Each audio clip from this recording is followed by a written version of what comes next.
Hi, this is your अंकित भैया।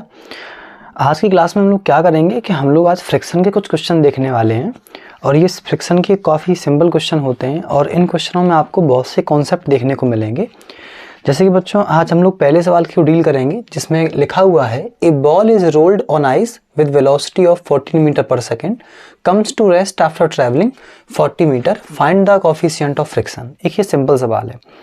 हम ये चाहते हैं कि क्वेश्चन को करने से पहले हम एक छोटे से कॉन्सेप्ट को समझ लेते हैं। देखो बच्चों, यहाँ आपके पास एक m मास का ऑब्जेक्ट है। ये एक m मास का ऑब्जेक्ट है, ये एक सरफेस पर मूव कर रहा है इस प्रकार से, मान लो v वेलोसिटी से मूव कर रहा है। और हम जानते हैं कि जब कोई ऑब्जेक्ट मूव करता है तो जब उसकी सरफेस किसी दूसरे ऑब्जेक्ट के सरफेस पर जब रब होती है तो वहाँ एक फ्रिक्शन फोर्स बच्चों काम करता है और फ्रिक्शन फोर्स हमेशा उस ऑब्जेक्ट के मोशन को अपोज करता है।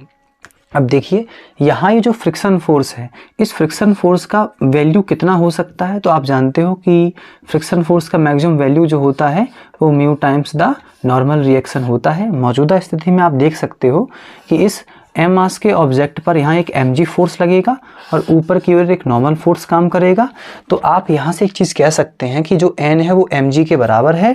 तो ये जो फ्रिक्शन फोर्स जो पीछे की ओर लग रहा है, मान लो ये मैक्सिमम है अभी आपके सामने, जिसका वैल्यू कितना हो सकता है म्यू इंटू mg। हाँ, यदि ये ऑब्जेक्ट मूव करना चाह रहा है, वांट्स टू स्लाइड, तो ये आपका हो सकता है मैक्सिमम स्टैटिक फ्रिक्शन, तो यहाँ म्यू ऑफ एस इस्तेमाल कर लेंगे। और यदि ये जो ऑब्जेक्ट है पहले से ही मूव कर रहा है तो इसे मिलेगा kinetic friction, that is equals to mu of के mg। ओके, अब एक चीज़ नोटिस करना, हमने पढ़ा हुआ है कि जिस दिशा में फोर्स लगता है उस दिशा में उस ऑब्जेक्ट का वेलोसिटी को चेंज किया जाता है। मतलब उस ऑब्जेक्ट के पास उस दिशा में एक्सीलरेशन होगा। मान लो इसके पास एक्सीलरेशन a इस दिशा में इस फोर्स की वजह से आया है, तो मैं इसी फ्रिक्शन फोर्स को अन्य शब्दों में कह सकता हूँ m इंटू ए। तो आपके सामने एक इक्वेशन ये है और एक इक्वेशन ये है, तो दोनों इक्वेशनों को अगर हम कंबाइन कर दें बच्चों तो आपके सामने लिखा जा सकता है m into A is equals to में म्यू इंटू mg। तो बच्चों अगर हम m से m कैंसिल कर दें आपके सामने तो बच्चों a किसके बराबर हो सकता है, तो आंसर है म्यू इंटू जी के बराबर हो सकता है। तो आप विद्यार्थियों यहाँ एक चीज़ नोटिस कर सकते हैं कि इस फ्रिक्शन फोर्स की वजह से इस दिशा में जो एक्सीलरेशन आ रहा है या जो भी होगा उसे आप लिख सकते हैं म्यू इंटू जी। हाँ, एक और चीज़ नोटिस करिएगा, यदि आप इस एक्सीलरेशन को न्यूमेरिकल वे से यूज करोगे, बाय द वे आप इसी दिशा में यूज कर रहे हो तो इसे आप एज इट इज पॉजिटिव रखना, और यदि हमें कभी इसी एक्सीलरेशन को इस दिशा में रखना होगा तो हमें इसकी वैल्यू को नेगेटिव लेना होगा, क्योंकि ये इधर की ओर है पर हम इसको यूज इस तरफ करेंगे, इसलिए हम इसको माइनस साइन को डील करेंगे। जब हम करेंगे ऐसे क्वेश्चनों को तो आपको बता देंगे। खैर बच्चों, हम लोग क्वेश्चन पे आते हैं। बेटा क्वेश्चन में कह रहा है एक बॉल है जो बच्चों आइस पर रोल करती है। मान लो बच्चों ये आइस है, इस पर ये रोल करती है। बॉल जो है ये 14 मीटर पर सेकंड से बच्चों मूव कर रही है और वो कह रहा है कि 40 मीटर दूरी जब तय कर लेती है तो ये रुक जाती है। अब एक चीज़ आप नोटिस करिएगा कि शुरुआत में बच्चों इसका वेलोसिटी था 14 मीटर पर सेकंड और बाद में बच्चों इसका वेलोसिटी हो जाता है 0 मीटर पर सेकंड।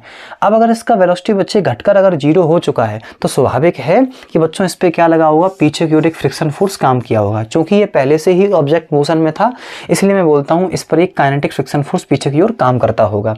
पर उसने बोला है कि यहाँ कोफिशिएंट ऑफ फ्रिक्शन कितना है, मतलब आपको म्यू का नॉलेज लेना है। तो एक चीज नोटिस करिएगा, एक छोटी सी अगर चीज पर ध्यान दें तो अगर हम मान लें कि ऑब्जेक्ट का मास m है तो नीचे की ओर एक mg फोर्स लगेगा और ऊपर की ओर एक नॉर्मल रिएक्शन काम करेगा। तो ये फ्रिक्शन फोर्स जो काइनेटिक फ्रिक्शन फोर्स है ये म्यू टाइम्स नॉर्मल रिएक्शन होता है, मतलब mu into m into g होगा।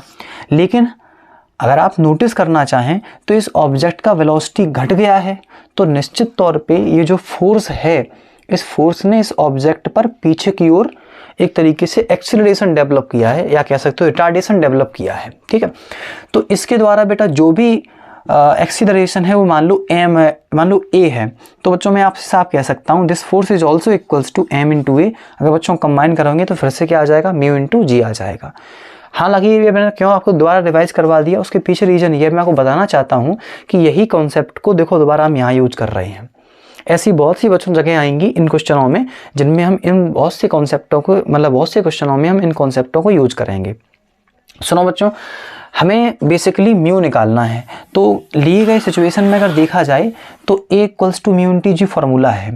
तो अगर हमें म्यू चाहिए तो अगर बच्चों हमें रिटार्डेशन मालूम पड़ जाए, मतलब इस फोर्स के द्वारा इधर की ओर जो भी एक्सेलरेशन रहा है अगर हमें वो मालूम बच्चे पड़ जाए तो अगर हम यहाँ रख देंगे तो ऑटोमेटिक बच्चों हमारे पास म्यू आ जाएगा। चलिए हमारी अब चर्चा इसी पर रहेगी कि हमें अब A निकालना है। तो सुनो आप पहले कि शुरुआत में बच्चों ये चल रहा था आपके सामने 14 मीटर पर सेकंड से, पर विद्यार्थियों ये जब दूरी 40 मीटर जब तय कर लेता है तो बच्चों ये रुक जाता है, मतलब इसका वेलोसिटी 0 मीटर पर सेकंड हो जाता है।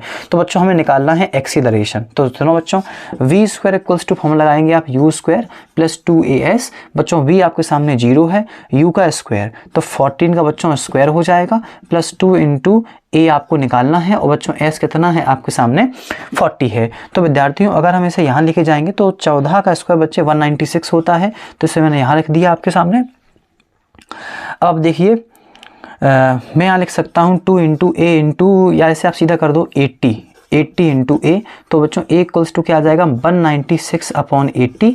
तो आपके सामने जो एक्सीलरेशन है वो निगेटिव आया, क्योंकि मैंने आपसे बोला था पहले ही कि एक्सीलरेशन कहाँ होगा, पीछे की ओर होगा, पर जब आप रिप्रेजेंट करोगे अपने लिए तो कहाँ हो जाएगा, इधर की ओर। तो सुनना, आपकी बॉडी में रिटार्डेशन कितना है 196 अपॉन 80 है, तो एक तरीके से फोर्स के लिए उसका एक्सीलरेशन कितना होगा, तो ऑब्वियस सी बात है इस फ्रिक्शन फोर्स का जो एक्सीलरेशन है बच्चों वो कितना हो जाएगा 196 अपॉन 80। तो बच्चों अब हम इस वैल्यू को उठा के इस जगह पर प्लेस कर देंगे, जी रखेंगे हम 10, तो बच्चों ऑब्वियसली आप देखेंगे तो आपके सामने म्यू का आंसर आ जाएगा। तो इस प्रकार से बच्चों ये आपका पहला प्रश्न था। अब विद्यार्थियों हम करेंगे क्या कि हम लोग अब करेंगे दूसरा question. The coefficient of friction between horizontal surface and moving body is mu. With what speed must a body of mass m be projected parallel to the surface to travel a distance s before stopping?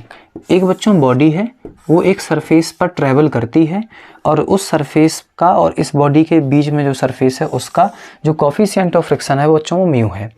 Body का बच्चों मास m है, वो कह रहा है कि कितनी velocity से हम इस बॉडी को प्रोजेक्ट करें जिससे कि ये ऑब्जेक्ट जो है रुकने से पहले s दूरी को तय कर ले। ये आपसे पूछ रहा है, मतलब ये बच्चों कंफर्म है कि ये ऑब्जेक्ट जो है बाद में चल के रुक जाएगा, मतलब इसका फाइनल वेलोसिटी बच्चों 0 हो जाएगा। तो हम मान के चलते हैं कि हम बच्चों इस ऑब्जेक्ट को x वेलोसिटी से प्रोजेक्ट करते हैं, ठीक है। तो एक चीज़ समझिएगा, अगर आपको कोफिशिएंट ऑफ फ्रिक्शन मालूम है, आपको अगर कोफिशिएंट ऑफ फ्रिक्शन मालूम है तो आप पता लगा सकते हैं और बता भी सकते हैं कि जो भी फ्रिक्शन फोर्स की वजह से इस ऑब्जेक्ट को रिटार्डेशन मिला होगा बच्चों वो कितना होगा a equals to mu into g. पर बच्चों आपको मालूम है ये म्यू इंटू जी तो इधर की ओर एक्सीलरेशन है, हम अब ऑब्जेक्ट के लिए इस्तेमाल कर रहे हैं तो माइनस म्यू इंटू जी इस्तेमाल करेंगे, क्योंकि ऑब्जेक्ट के लिए इधर का एक्सीलरेशन जो है वो रिटार्डेशन का काम करेगा। शुरुआत में बच्चों ऑब्जेक्ट को मैंने माना है कि x वेलोसिटी से मूव कराते हैं, बाद में बच्चों 0 हो जाता है। ऑब्जेक्ट सपोज करते हैं s दूरी तय करता है, तो बच्चों हम लगाएंगे थर्ड इक्वेशन ऑफ मोशन। तो v स्क्वायर इक्वल्स टू बच्चों क्या होता है u स्क्वायर प्लस 2as होता है। बच्चों v होता है 0 का स्क्वायर 0, u स्क्वायर मतलब x square plus 2 into a मतलब माइनस का म्यू इंटू जी। बच्चों s का वैल्यू कितना है स्मॉल s, तो आप देख सकते हैं हम इस चीज़ को उधर लेके जाएंगे तो पॉजिटिव में 2 mu into g into s equals to बच्चों x स्क्वायर हो जाएगा। तो विद्यार्थियों आप यहाँ देख सकते हैं कि x इक्वल्स टू क्या आ चुका है आपके सामने under root 2 mu g into S आ चुका है। ये आपके सामने वेलोसिटी आ चुकी है जिससे कि आप इसे प्रोजेक्ट करेंगे, और इतने वेलोसिटी से प्रोजेक्ट करने से जो ऑब्जेक्ट है बच्चों s दूरी तय कर लेगा। बच्चों अपने पास एक थर्ड क्वेश्चन है, थर्ड क्वेश्चन में आप पढ़ लीजिए कि an automobile is moving A horizontal road, moving on A horizontal road with speed of v, है ना, यही क्वेश्चन है। क्वेश्चन नंबर थर्ड पर हम बात करते हैं। An automobile is moving on horizontal road with speed v if coefficient of friction is mu, so that shortest distance is b square upon 2 mu into g।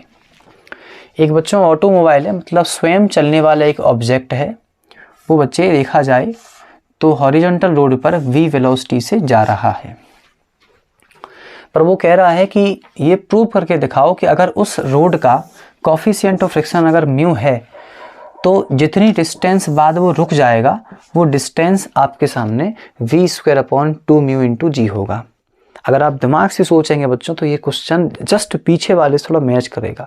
हालांकि बच्चों आपको हम करवाते हैं तो ये कंफर्म है बच्चों, ये रुक जाएगा।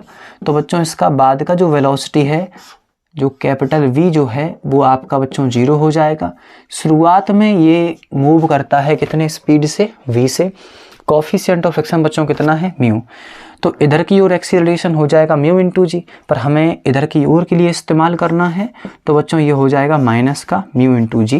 विद्यार्थियों ये शुरुआत में चलता है v वेलोसिटी से, बाद में बच्चों इसका वेलोसिटी 0 हो जाता है। ये डिस्टेंस कितना चलता है, सपोज कर लो s डिस्टेंस चलता है। बच्चों हम लगाएंगे third equation of motion, v square equals to u square plus 2as। बच्चों v का स्क्वायर मतलब 0, u का स्क्वायर मतलब v का स्क्वायर, प्लस 2 इंटू a मतलब माइनस का म्यू इंटू जी। और बच्चे s अपनी जगह पर s रहा, आप देख सकते हैं इसे हम यहाँ लेके आएंगे तो बच्चों हो जाएगा 2 mu g into s equals to बच्चों v स्क्वायर। तो बच्चे s इक्वल्स टू आ जाएगा आपके सामने v स्क्वायर में 2 म्यू जी। इस प्रकार से बच्चों हमने इसको प्रूव कर दिया है। अब विद्यार्थियों हम लोग देखेंगे चौथा क्वेश्चन। तो चौथे क्वेश्चन पर विद्यार्थियों आप देख सकते हैं वहाँ लिखा है suitcase is gently dropped on a conveyor belt moving with speed of 4.9 metre पर सेकेंड। ये क्वेश्चन है कि a suitcase is gently dropped on a conveyor belt moving with a speed of 4.9 meter per second if coefficient of friction between belt and suitcase is 0.7, how far will it move before stop। मैं question पूरा नहीं लिख रहा हूँ तो आप देख लीजिए। देखो बच्चों एक सूटकेस को एक कन्वेयर बेल्ट के ऊपर रखा गया है, ये एक बेल्ट है सपोज कर लो ऐसे, ठीक है। यहाँ एक सूटकेस को रखा गया है, सिंपल रखा गया है, जो कि मूव करता है कितने से, 4.9 मीटर पर सेकंड से, मतलब शुरुआत का वेलोसिटी 4.9 है। वो कह रहा है कि अगर कोफिशिएंट ऑफ फ्रिक्शन इनके और बेल्ट के बीच में अगर 0.7 है तो बताओ कितनी दूरी तय करने के बाद ये रुक जाता है। तो मान लो बच्चों दूरी ये s तय करता है, वो कहता है रुक जाता है, मतलब कंफर्म है कि इसका बाद का वेलोसिटी कितना हो जाएगा, 0 हो जाएगा। तो बच्चों शुरुआत का वेलोसिटी है 4.9 मीटर पर सेकेंड, बच्चों बाद का वेलोसिटी हो जाता है 0।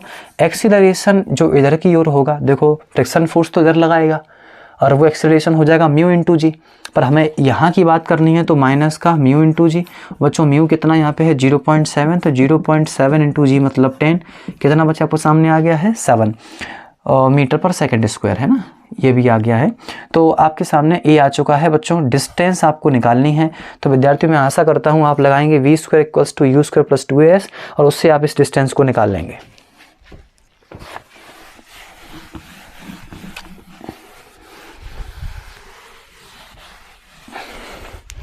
बच्चों आप क्वेश्चन आपके पास है 5वां, a block of mass 25 kg is lying on rough horizontal surface when a force of 1 to 2.5 Newton is applied horizontally, the block just begins to move. Find the coefficient of friction between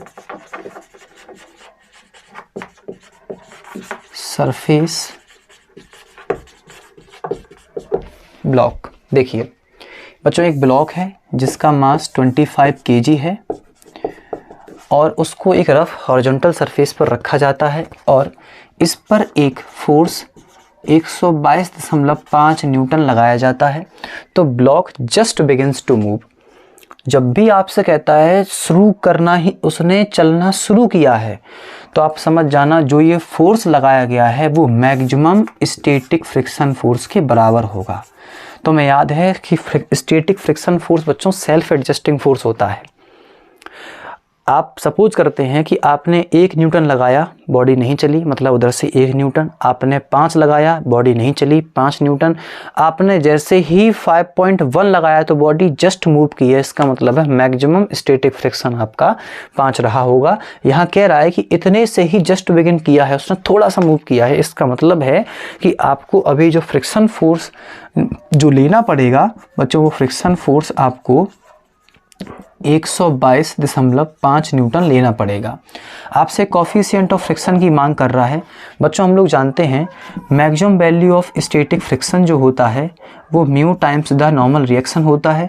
मौजूदा स्थिति में देखा जाए तो नीचे बेटा force लगेगा 25 G, तो ऊपर जो नॉर्मल रिएक्शन जो हो सकता है बच्चों वो आपका 25 × G होगा। बच्चों आपको मालूम है फ्रिक्शन फोर्स कितना है, 122.5 है और म्यू, और मेरे हिसाब से आप यहाँ पे 25 × G कर देंगे। आप बच्चों G रखना 10, आप ऑटोमेटिक निकाल सकेंगे म्यू का आंसर।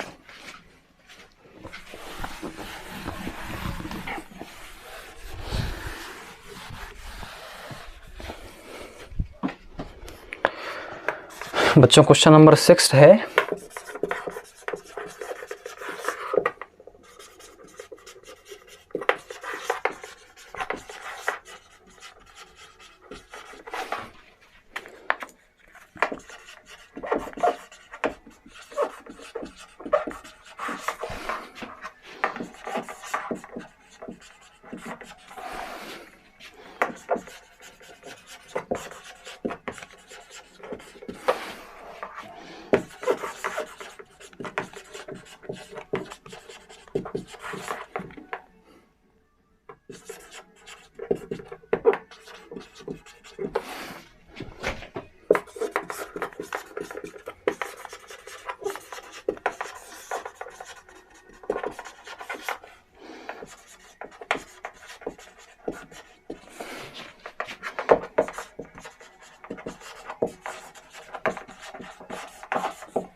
देखिए बच्चों क्वेश्चन में कह रहा है एक बेटा बॉडी है बच्चों, मूव करती है 15 मीटर पर सेकंड से, पर वो रेस्ट में आ जाती है जब वो डिस्टेंस 25 मीटर तय कर लेती है। तो कह रहा है कि अगर एक्सीलरेशन ड्यू टू ग्रेविटी अगर आपका 10 मीटर पर सेकंड स्क्वायर है तो आप निकाल दीजिए कोफिशिएंट ऑफ फ्रिक्शन। बच्चों मैं समझाऊंगा नहीं इस सवाल को, आप देखिए बाद में ये रुक जाएगा, मतलब बाद का वेलोसिटी 0 है, सॉरी बाद का वेलोसिटी बच्चों इसका कितना है 0 है। शुरुआत में चलता है 15 मीटर पर सेकंड से, बाद में ये रुक जाता है और बच्चों चलता कितना है 25 मीटर, और आपको निकालना है कोफिशिएंट ऑफ फ्रिक्शन। आप जब लगाएंगे थर्ड इक्वेशन ऑफ मोशन तो बच्चों आप उससे ए निकाल लेना। जब आपके सामने ए आ जाएगा तो आप लगाना formula a equals to mu g. तो आपका यहाँ जो भी एक्सीलरेशन आएगा वो नेगेटिव में आएगा, पर उसे आप पॉजिटिव में रखना, क्योंकि फिर आप ये जो एक्सीलरेशन है वो इधर वाला है, इसलिए आप पॉजिटिव में रखेंगे, जी रखेंगे 10, ऑटोमेटिक आंसर म्यू का आ जाएगा।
देखिए बच्चों, क्वेश्चन में एक मेटलिक ब्लॉक है बच्चों, उसका जो मास है वो 12 kg है। वो एक टेबल पर रखा है, जहाँ टेबल और ब्लॉक के बीच में जो कोफिशिएंट ऑफ फ्रिक्शन है वो 0.15 है।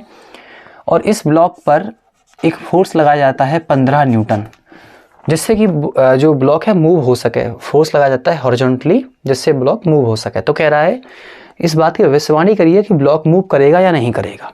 तो एक बात समझिए, यदि आपका फोर्स इस मैक्सिमम स्टैटिक फ्रिक्शन फोर्स के अगर बराबर है तो ब्लॉक आपका जस्ट बिगिंस टू स्लाइड वाली स्थिति में आ जाएगा और चलने लायक हो जाएगा। लेकिन अगर आपके द्वारा लगाए जाने वाले फोर्स का वैल्यू यदि मैक्सिमम स्टैटिक फ्रिक्शन फोर्स से यदि कम है तो बच्चे ब्लॉक मूव नहीं करेगा। अर्थात मैं अब ये निकालने जा रहा हूँ कि इधर की ओर मिल कितना सकता है maximum static friction. Maximum static friction force बच्चों बराबर किसके होता है, म्यू टाइम्स नॉर्मल रिएक्शन। मौजूदा स्थिति में जो आपके सामने मैं नॉर्मल रिएक्शन जो होगा वह 12 × g के बराबर हो जाएगा। तो आप एक चीज़ समझिएगा, म्यू आपको दे रखा है कितना 0.15, 12 × g मतलब 10, तो 1.5 × 12, 12 5 66, 12 1 12, 12 और 6 कितना होता है 18। तो आप देख सकते हैं मैक्सिमम स्टैटिक फ्रिक्शन फोर्स जो है वो 18 न्यूटन है और आप लगा रहे हैं 15 न्यूटन। तो कोई पॉसिबिलिटी नहीं है ऑब्जेक्ट के चलने की। हाँ, इस क्वेश्चन में आगे एक बात और कह रहा है आपसे कि अगर हमने उस समय 15 न्यूटन फोर्स लगाया है तो हमें ज़रूर ये बता दो कि फ्रिक्शन फोर्स हमें कितना मिल रहा होगा। आपको याद होगा कि स्टैटिक फ्रिक्शन फोर्स बच्चों होता है सेल्फ एडजस्टिंग फोर्स, अर्थात आप जितना लगाओगे वो उतना आपको देगा। तो अगर आपने 15 लगाया है तो आपको उस समय 15 न्यूटन ही पीछे की ओर मिल रहा होगा। बच्चों हम करते हैं अगला सवाल जो कि 8वां है।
देखिए बच्चों, क्वेश्चन ये है कि एक बॉक्स है बच्चों जो moving train, a box is lying on the floor of moving train and coefficient of friction between floor and box is 0.24, find the maximum acceleration of train for which box will lie stationary. मतलब बच्चों एक box है, वो एक train पर लाई कर रहा है और जहाँ पे फ्लोर और बॉक्स के बीच में कोफिशिएंट ऑफ फ्रिक्शन 0.24 है। वो कह रहा है कि ट्रेन का एक्सेलरेशन कितना होना चाहिए जिससे कि बॉक्स आपको जैसा है वैसा ही नज़र आए। तो एक चीज़ सुनिए, बॉक्स जैसा है वैसा ही बना रहे ये तभी पॉसिबल है जब बॉक्स पर ट्रेन का जो फोर्स हो और बॉक्स को मिलने वाला मैक्सिमम स्टैटिक फ्रिक्शन बराबर हो। मतलब स्टैटिक फ्रिक्शन की वैल्यू और आप लगाओ जो वैल्यू अगर वो बराबर हों तो आपको वो चीज़ जैसी है वैसी ही आपको नज़र आती रहेगी। तो आप एक चीज़ समझिएगा यहाँ आप कि यहाँ आपके सामने सपोज करता हूँ मैं m मास का ऑब्जेक्ट है, तो सपोज करता हूँ ट्रेन ने जो फोर्स लगाया है उसका बेटा वैल्यू कितना है m × a, और ये फोर्स मैं मानता हूँ स्टैटिक फ्रिक्शन के मैक्सिमम वैल्यू के बराबर होना चाहिए। और स्टैटिक फ्रिक्शन का मैक्सिमम वैल्यू बच्चों mu times the normal reaction होता है। और इस स्थिति में आप देख सकते हैं जो नॉर्मल रिएक्शन है वो किसके बराबर होगा, mg के बराबर होगा। तो म्यू × mg हो गया।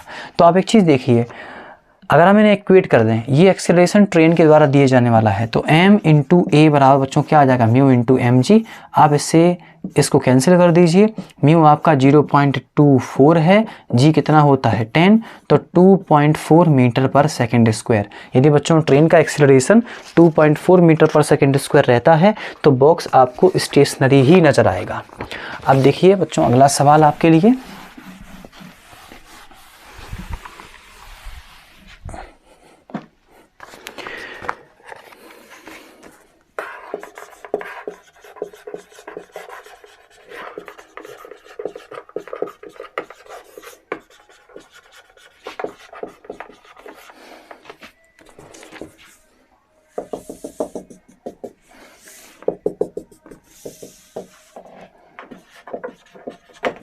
बच्चों क्वेश्चन में मैं पढ़े दे रहा हूँ, आप सुनते रहिएगा इसको।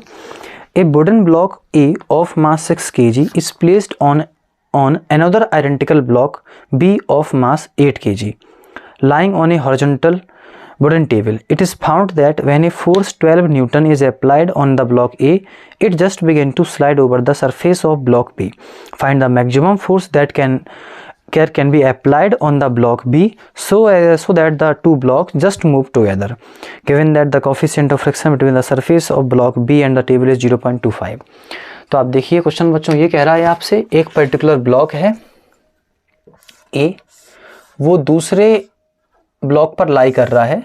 मैं मानता हूँ ये दूसरा ब्लॉक आपके सामने है, ये A है और ये आपके सामने B है। ए वाले का जो मास है वो बच्चों आपको कह रहा है यहाँ पर 6 kg है, और बी वाले का जो मास है वो सपोज करिए आप 8 kg है, ऐसा वो बोल रहा है आपसे। वो कह रहा है कि ये मालूम किया गया, it is found that when a force of 12 Newton is applied on the block ए, जब ब्लॉक ए पर हम लगाते हैं 12 न्यूटन तो ब्लॉक जो ये होता है ये ब्लॉक बी पर जस्ट बिगिंस टू स्लाइड होता है। जब इस पर लगाते हैं 12 न्यूटन तो ये जस्ट बिगिंस टू स्लाइड हो रहा है, मतलब इसके द्वारा जो भी मैक्सिमम फ्रिक्शन फोर्स मिलता है उसका वैल्यू 12 के बराबर है, क्योंकि जब हमने 12 दिया था तो ये जस्ट बिगिंस टू स्लाइड किया था इसके सरफेस पर, इसलिए हम कहेंगे इसका और इसके बीच में मैक्सिमम स्टैटिक फ्रिक्शन फोर्स आपका 12 है।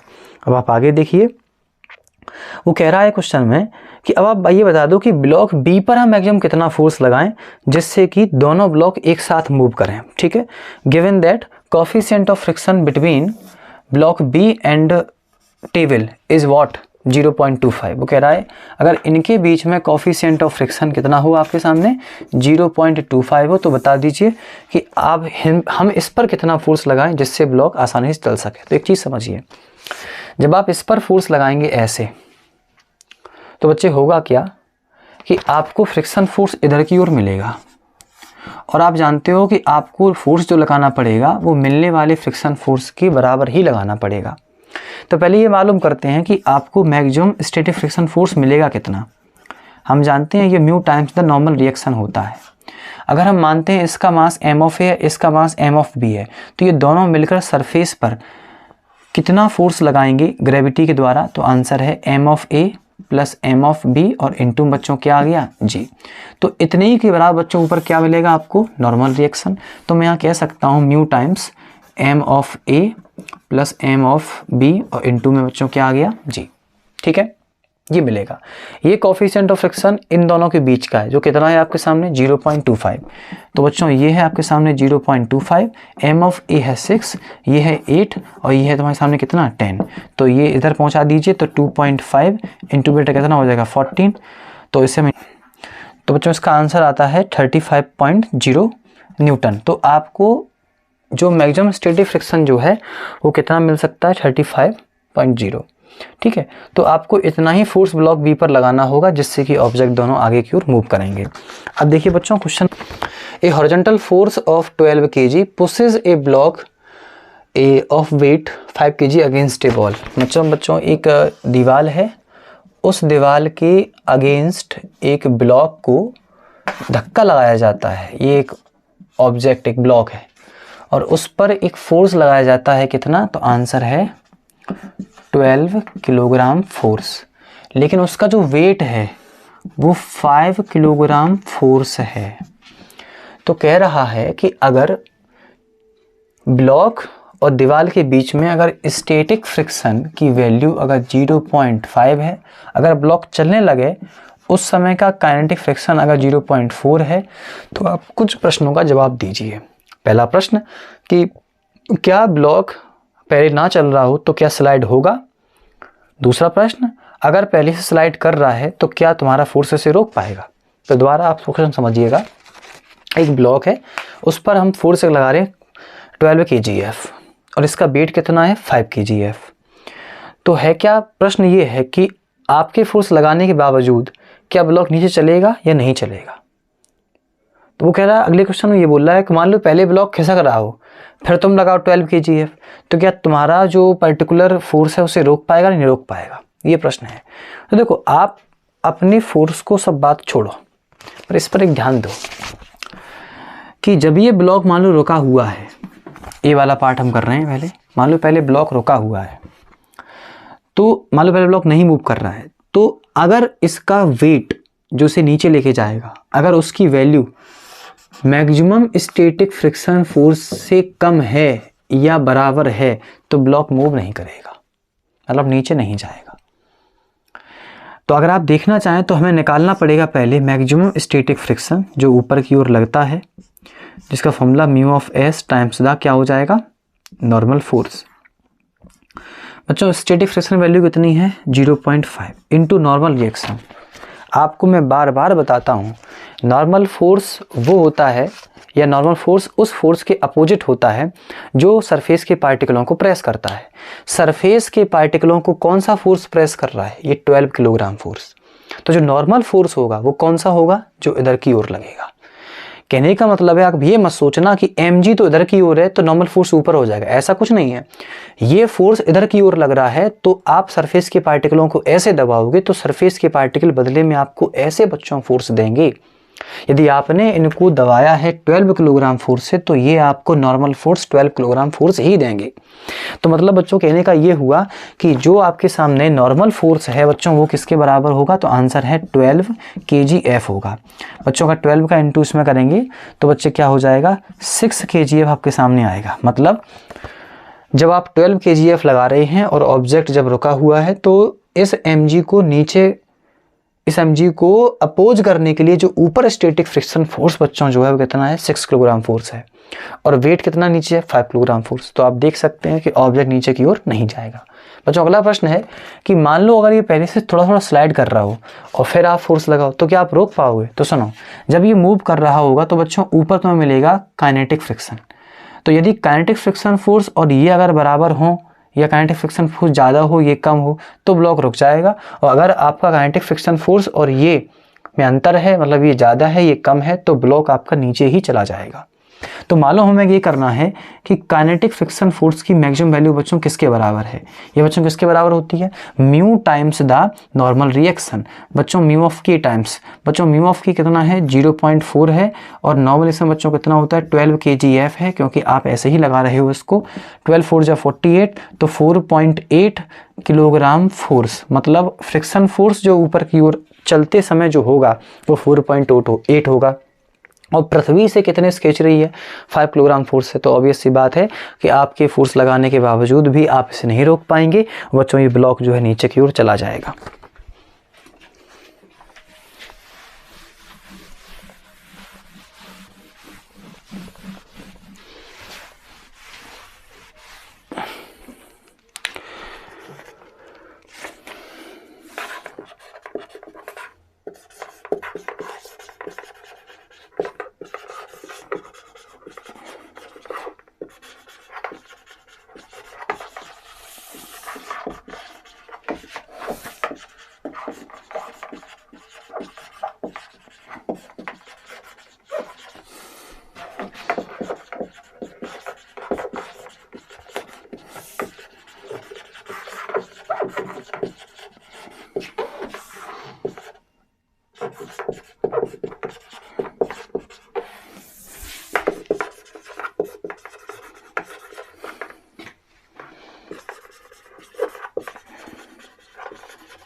देखिए बच्चों, क्वेश्चन आपके सामने जो नेक्स्ट है वो ये है, a chain of mass m and length l is placed on the table such that only a part of it is on the table and remaining part hangs in air. If the coefficient of friction between chain and table is mu, find the maximum length of chain and chain that can hang in air without sliding of part of chain. मतलब बच्चों question में ये है, हिंदी से आप समझ लीजिए, एक टेबल है और उस टेबल पर एक चेन रखी है, उसमें कह रहा है कि कुछ हिस्सा चेन का लटका हुआ है और कुछ हिस्सा जो है अभी भी जो है वहाँ नीचे लटक रहा है।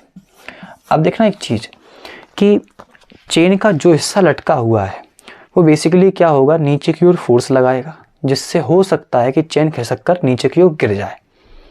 पर वो कह रहा है कि हम कितना हिस्सा लटकाएं, यही पूछ रहा होगा मेरे हिसाब से।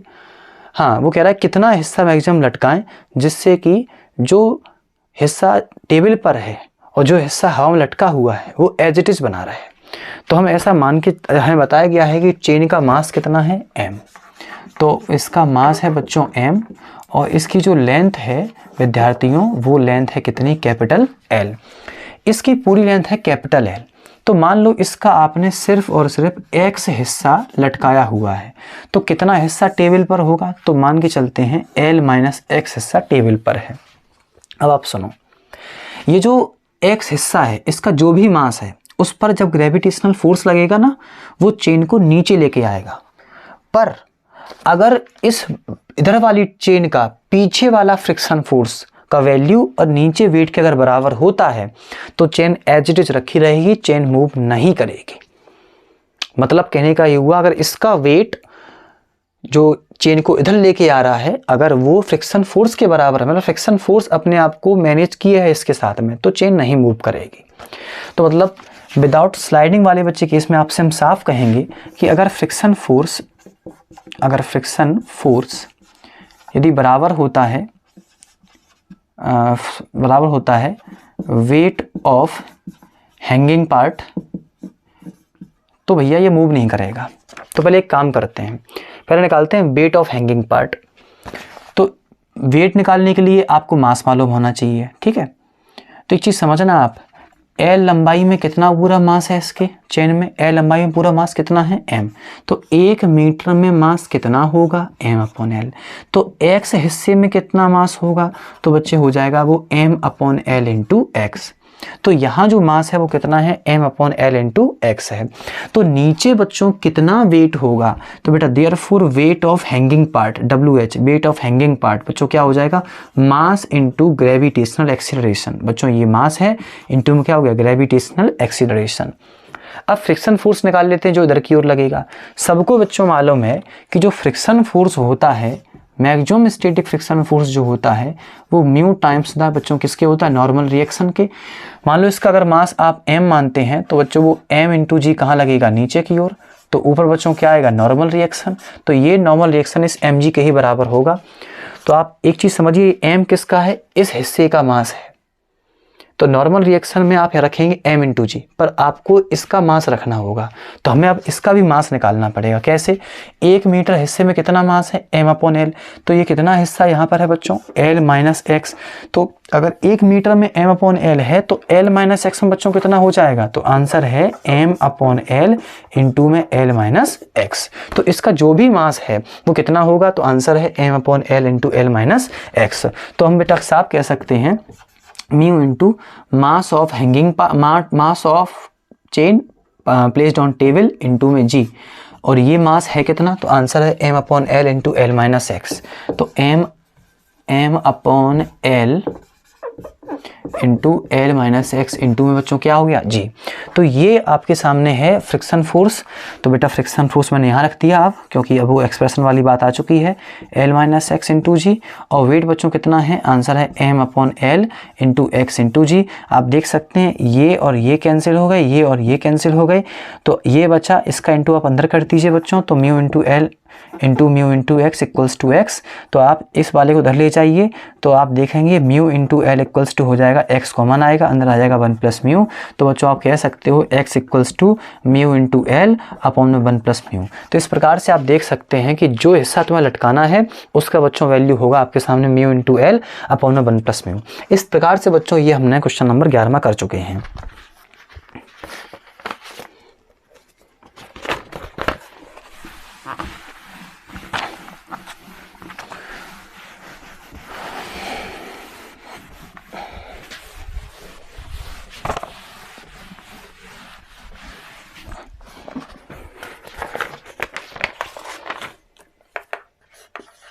बेटा क्वेश्चन नंबर 12 देखेंगे। ए ब्लॉक ऑफ वेट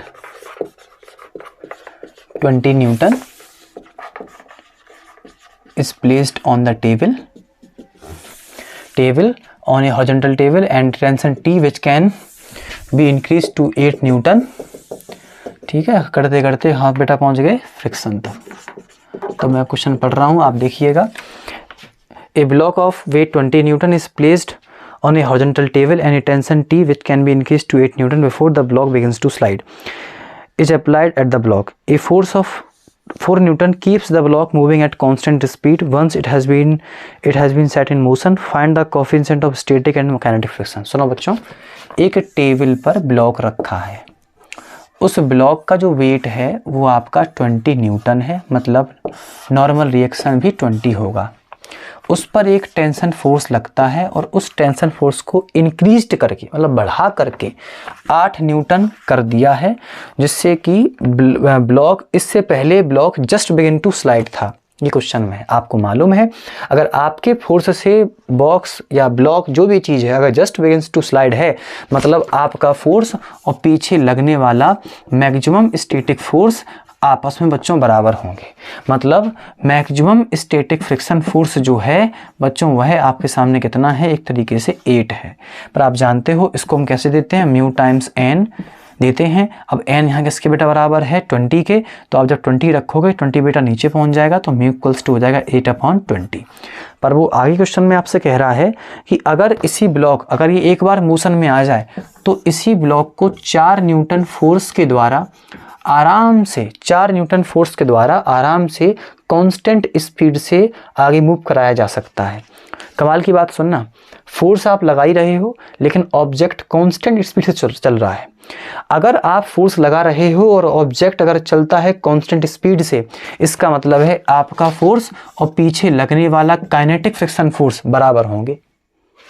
मतलब काइनेटिक फ्रिक्शन फोर्स की निश्चित तौर पे बेटा वैल्यू 4 के बराबर होगी, जिस वजह से दोनों फोर्स कैंसिल होते हैं, इसीलिए ऑब्जेक्ट कांस्टेंट स्पीड से आगे की ओर मूव करता है।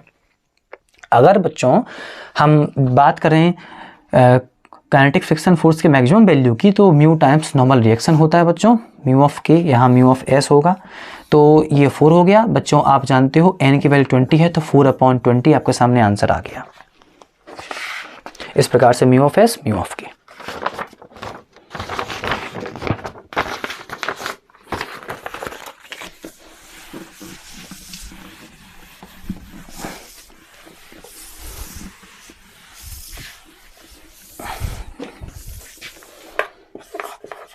बच्चे क्वेश्चन नंबर 13 है। A block of mass 2 kg is placed on the floor. The coefficient of static friction is 0.4. A force of friction 2.5 Newton is applied on the block. Find calculate the force of friction between block and floor. आपसे ये पूछ रहा है। तो एक floor पर एक 2 kilo का ऑब्जेक्ट है विद्यार्थियों, जहाँ कोफिशिएंट ऑफ स्टैटिक फ्रिक्शन आपका 0.4 है। तो कह रहा है अगर फ्रिक्शन फोर्स का वैल्यू यदि 2.5 न्यूटन है, तो force of friction between block and floor. बच्चों क्वेश्चन में थोड़ी सी मिसप्रिंट है, इसको हम हटाते हैं। क्वेश्चन नंबर 14 देखते हैं।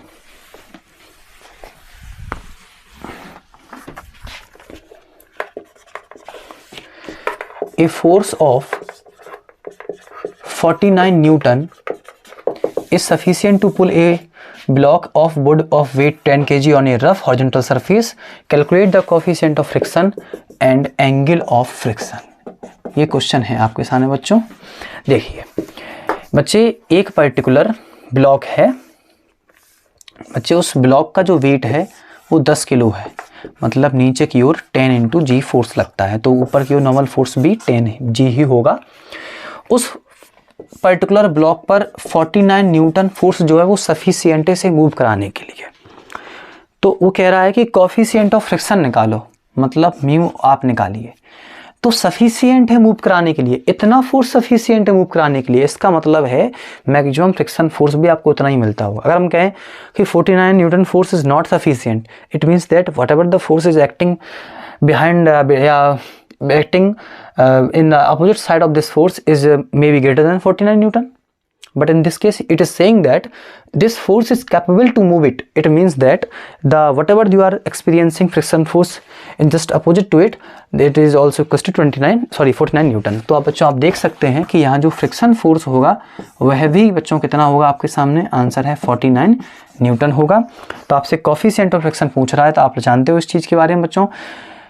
स्टैटिक फ्रिक्शन की जो मैक्सिमम वैल्यू जो होती है बच्चों किसके बराबर होती है, म्यू टाइम्स नॉर्मल रिएक्शन की होती है। तो 49 बच्चों अपनी जगह पर, म्यू अपनी जगह पर, नॉर्मल रिएक्शन किसके बराबर है 10 इंटू जी के बराबर, जी होता है 10, आप रखेंगे सॉल्व करेंगे म्यू आ जाएगा। पर पूछ रहा है क्वेश्चन आगे एंगल ऑफ फ्रिक्शन बता दीजिए। सुनो बच्चों, एंगल ऑफ फ्रिक्शन को अल्फा से रिप्रेजेंट करते हैं, तो आपने पढ़ा है 10 अल्फा इक्वल्स टू म्यू। तो सुनो बच्चों, म्यू आपका जो यहाँ से आएगा आप यहाँ रखना, उसको आप सॉल्व करना बच्चों, ऑटोमेटिक आपके सामने इस वाले फॉर्मूले से क्या आ जाएगा, अल्फा का वैल्यू आ जाएगा। बच्चों क्वेश्चन नंबर हम बढ़ते हैं 16 की तरफ।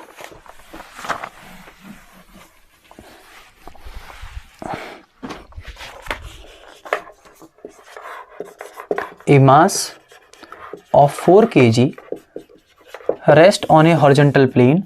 The plane is gradually inclined until at an angle 15 degree with the horizontal. The mass begins to slide. What is the coefficient of friction, static friction between block and horizontal surface? ये आपके सामने सवाल है।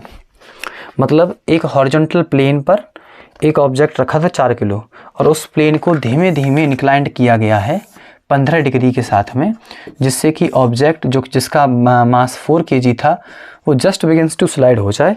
तो coefficient of static friction निकालना है। तो अब एक चीज़ समझिए, यदि आप अगर यहाँ देख चुके हैं कि इस एंगल पर object just begins to slide हो चुका है, तो आपने पढ़ा है कि इस एंगल को कहते हैं एंगल ऑफ रिपोज।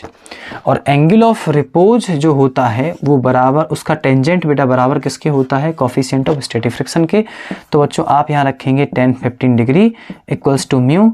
तो बच्चे इसका वैल्यू आता है कितना, 2 माइनस में √3। तो आपके सामने बच्चों जो म्यू है वो इतना आ जाएगा। ठीक है, अगर आप सोच रहे हैं कि यहाँ पे ये इसका वैल्यू मुझे कैसे मालूम है, तो आप इसको लिख सकते हैं 10 45 माइनस 30, फिर 10 a माइनस बी की आप आइडेंटिटी लगाओ और फिर आप सॉल्व करो, तो इतने आपके सामने आंसर आएगा। ठीक है, क्वेश्चन बच्चों आगे देखिए। देखो क्वेश्चन नंबर जो 17 है वो बच्चों मैच कर रहा है पीछे वाले क्वेश्चनों से। बच्चों मैं नहीं कराऊंगा, आप क्वेश्चन नंबर 18 पर ध्यान दीजिएगा। क्वेश्चन नंबर जो 18 प्रेजेंट है आपके सामने, उस क्वेश्चन नंबर 18 में कह रहा है कि the coefficient of friction, the coefficient of friction between ground and the wheels of a car moving on a horizontal road is 0.5. If car start from rest, what is the minimum distance in which it can acquire a speed of 72 kilometre per hour. तो देखो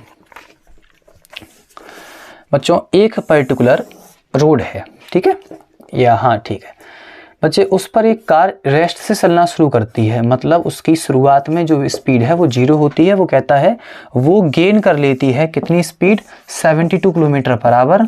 मतलब उसका हो जाता है 72 kilometre per hour को आप change कर लेना मीटर पर सेकंड में, तो आप देखेंगे क्या 72 इंटू 5/18, 18 4 जा 72, तो कितना आ जाएगा बच्चों 20 मीटर पर सेकेंड प्राप्त कर लेता है। तो क्वेश्चन में आपसे ये कह रहा है कि कितनी डिस्टेंस, कम से कम कितनी डिस्टेंस के बाद ये इतनी स्पीड प्राप्त करेगा, या आपको डिस्टेंस निकालनी है।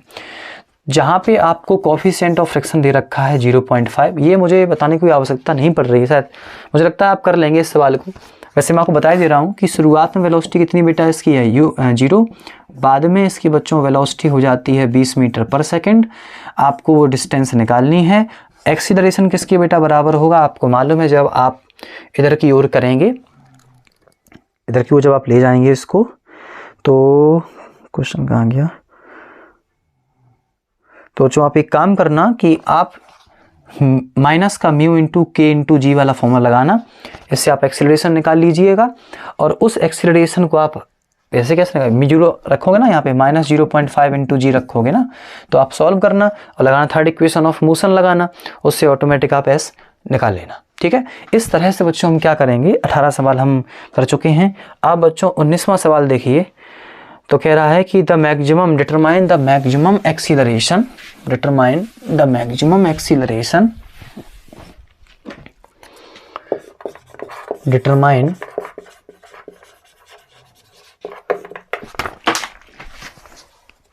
determine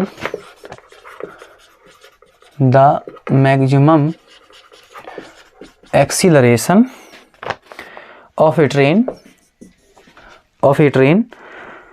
कहाँ गया यार क्वेश्चन, हाँ, of A train in which a box lying on it's floor will remain stationery. ठीक है, ये आप क्वेश्चन कर लेंगे, ये क्वेश्चन मैच बच्चों कर रहा है कौन से क्वेश्चन से अभी हम कराए हैं, हाँ, क्वेश्चन नंबर 8 से ये मैच कर रहा है। ठीक है, तो हम आपको ये क्वेश्चन नहीं कराएंगे, मैं पढ़ दे रहा हूँ क्वेश्चन को। Determine the maximum acceleration of the train in which a box lying on it's floor will remain stationery given that the coefficient of friction between box and the train floor is 0.15। ठीक है, ये question आप कर लेना। बच्चों हम आते हैं अब क्वेश्चन नंबर 20 पर। हम लोग क्वेश्चन नंबर 20 देखते हैं, जिसमें बोल रहा है a bullet of mass 0.01 kg is fired horizontally into a block of mass 4 kg at rest on a horizontal surface। मतलब ये रेस्ट पर है और ये गोली इस पर फायर की जाती है। बच्चा ये कहला है the coefficient of kinetic friction between block and surface is 0.25। बच्चे वो बोल रहा है कि काइनेटिक फ्रिक्शन जो है ब्लॉक और सरफेस के बीच में, मतलब ये जो ब्लॉक है और जो सरफेस है बेटा उसके बीच में जो काइनेटिक फ्रिक्शन है वो कोएफिशिएंट ऑफ काइनेटिक फ्रिक्शन जो है बच्चों वो कितना आपके सामने है, आंसर है 0.25 है। ठीक है, तो कह रहा है कि bullet gets embed in the block and combination moves 20 metre before coming to rest. मतलब ये जो गोली है ये ब्लॉक में एंट्री कर जाती है और फिर ये जो कॉम्बिनेशन है ये मूव करता है 20 मीटर तक, रुकने से पहले 20 मीटर तक मूव करता है। मतलब ये तो क्वेश्चन था, अब आप ऐसे समझो सीधा, एक गोली थी जिसका मास इतना है, ठीक है, गोली आपने फायर की, इसमें चली गई, तो वैसे बात है ब्लॉक रुका तो रहेगा नहीं, तो ब्लॉक क्या होगा, आगे की ओर मूव करेगा। तो मान लो गोली ऐसे एंट्री कर चुकी है ना, और ये गोली 20 मीटर तक चलती रहती है और यहाँ आके रुक जाती है। तो सुनना बच्चों, क्वेश्चन में यही आपसे कह रहा है, मेरे क्वेश्चन आपसे यही कह रहा है कि ये बता दो भाई कितने स्पीड से बुलेट एंटर करी होगी। समझ रहे बात को आप? तो सुनो बच्चों, आप मान लो कि शुरुआत में इसका वेलोसिटी था v, पर शुरुआत में इसका वेलोसिटी कितना है 0, क्योंकि रुका हुआ था, रेस्ट था ये। लेकिन जब ये इसमें एंट्री कर जाता है, तो बच्चों एंट्री जब कर जाता है तो भाई सुनना, मास तो वही रहेंगे, m1 इसका रहेगा, m2 इसका रहेगा, पर ये बच्चों मूव कितने से करता है, तो मान के चलते हैं v वेलोसिटी।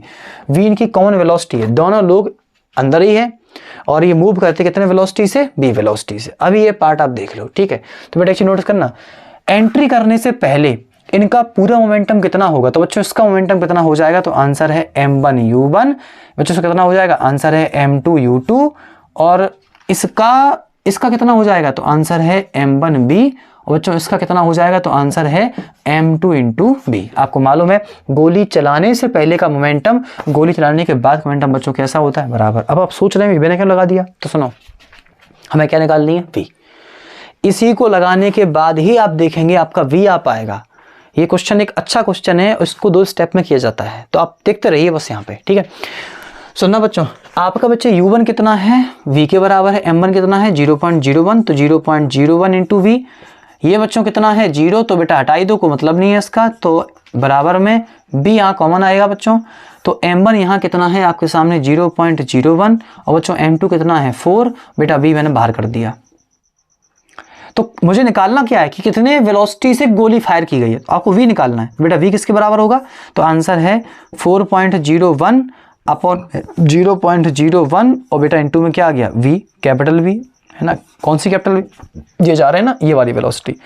ऊपर नीचे आप 100 का इंटू कर दें तो बच्चों स्मॉल v इक्वल्स टू आ जाएगा 4 इंटू कैपिटल V। अब सुनना एक आसान बात, अगर तुमने कैपिटल V निकाल लिया और यहाँ रख दिया तो बच्चों क्या आ जाएगा, स्मॉल v।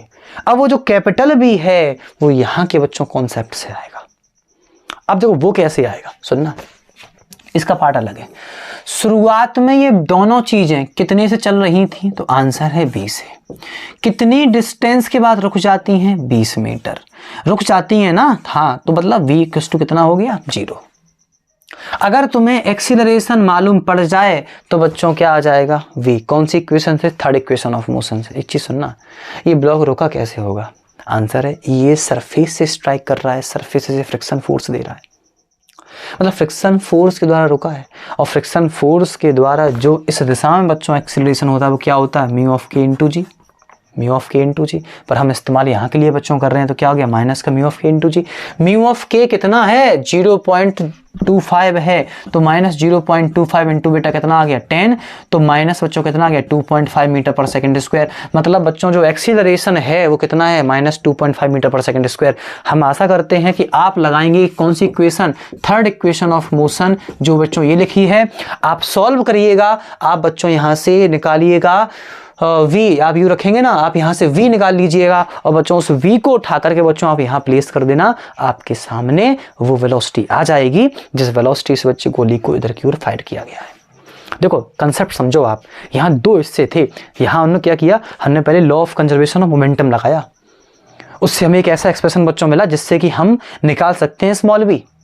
तुम खुद सोचो, अगर तुम इस पर ध्यान दोगे तो यहाँ कहाँ आ रहा है स्मॉल b, कहाँ आ रहा है स्मॉल b। तो हमने क्या किया है कि हमने इस जगह से हमने पहले स्मॉल b का बनाया एक्सप्रेशन और यहाँ से निकाला कैपिटल B का एक्सप्रेशन और यहाँ रख देंगे और इससे क्या आ जाएगा आपके सामने वो वेलोसिटी जिससे आप गोली